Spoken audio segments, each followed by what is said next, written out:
तर मैत्रिणींनो, 12 तारखेला होता माझ्या मुलीचा बर्थडेसाठी आम्ही बाहेरून केक ऑर्डर केलाच होता, पण तरीसुद्धा तिला घरचा केक जास्त आवडतो. यासाठी इथे मी चॉकलेट केक बनवून घेते. चाळणीमध्ये 1 कप मैदा घेतला, त्यामध्ये पाव चमचा मीठ घातलं आणि त्यातच 2 मोठे चमचे म्हणजे 2 टेबलस्पून कोका पावडर घातलं, पाव टीस्पून खाण्याचा सोडा आणि 1 टीस्पून बेकिंग पावडर घातलं. 2 टीस्पून मी इथे दूध पावडर टाकून घेते, पण दूध पावडर नसेल तर नाही घातलं तरी चालेल, पूर्णपणे ऑप्शनल आहे. आणि हे जे आता सगळे ड्राय इंग्रेडियंट्स आहेत ते आपल्याला चाळून घ्यायचे आहेत. कोका पावडरच्या अशा छोट्या गुठळ्या होत्या, त्यासुद्धा चांगल्या मोडून घेतल्या आणि हे सगळे जिन्नस चांगले चाळून घेतले. आता हे जे सगळं साहित्य आहे हे चांगलं एकजीव करून घ्यायचं, म्हणजे आपण सोडा आणि बेकिंग पावडर वापरले ते या मैद्याला व्यवस्थित लागलं पाहिजे. चला, हे सगळं एकजीव करून झालं. आता सगळ्यात आधी तर गॅसवरती कुकर गरम करायला ठेवायचा. हा केक मी कुकरमध्ये बनवते. लो फ्लेमवरती हा कुकर प्रीहीट होऊ द्यायचा. तोपर्यंत आपण पुढची तयारी करू. ज्या भांड्यामध्ये केक बनवायचा आहे त्या भांड्याला आधी तर तूप लावून घेतलं, त्यानंतर त्यावर मैदा पुरपुरायचा आणि अशा पद्धतीने सगळ्या भांड्याला ह्या मैद्याने ग्रीस करून घ्यायचं. आता बॅटर बनवायला घेऊ. त्यासाठी एका भांड्यात पाव कप बटर घेतलं. वितळलेलं बटर असेल तर पाव कप घ्या, ह्याऐवजी तुम्ही तेलही वापरू शकतात. अर्धा कप इथे मी पिठी साखर टाकून घेतली आणि हे सगळं एकजीव करून घ्यायचं. छान फेटून घेतलं. बटरला छान क्रीमी टेक्स्चर आलं. आता याच्यात जे आपले ड्राय इंग्रेडियंट्स होते ते टाकायचे. बटर रूम टेम्परेचरवरचं असेल तर पाव कपला थोडंसं कमी घेतलं तरी चालेल. आता हे एकजीव केलं, त्यानंतर ह्याच्यात दूध टाकून घ्यायचं आहे.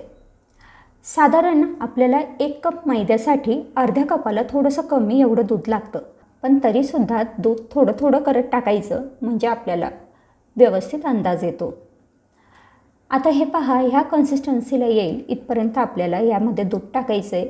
तर इथे मी साधारण अर्धा कप दूध वापरले, अर्ध्या कपाला थोडं 2-3 चमचे कमी होतं.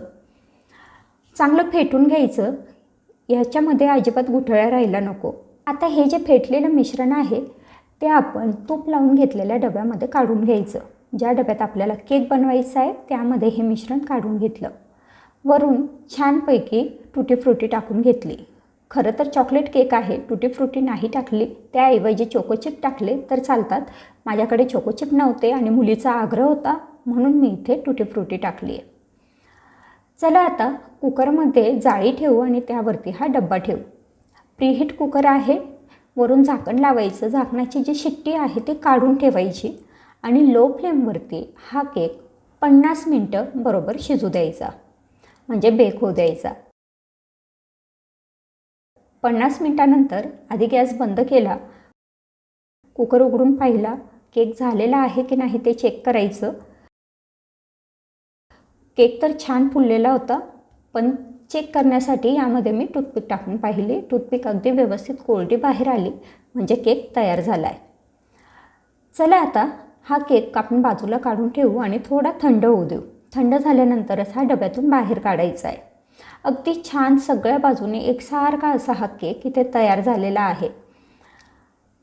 आता केक पूर्णपणे थंड झाला. सगळ्यात आधी केक काढण्यासाठी त्याच्या ज्या कडा आहेत त्या सोडून घ्यायच्या. सुरीच्या साहाय्याने ह्या कडा व्यवस्थित सोडून घेतल्या. आता एक प्लेट घ्यायची, त्या डब्याच्या वर उलटी ठेवायची आणि त्यावरती हा डबा अशा पद्धतीने पलटून घ्यायचा.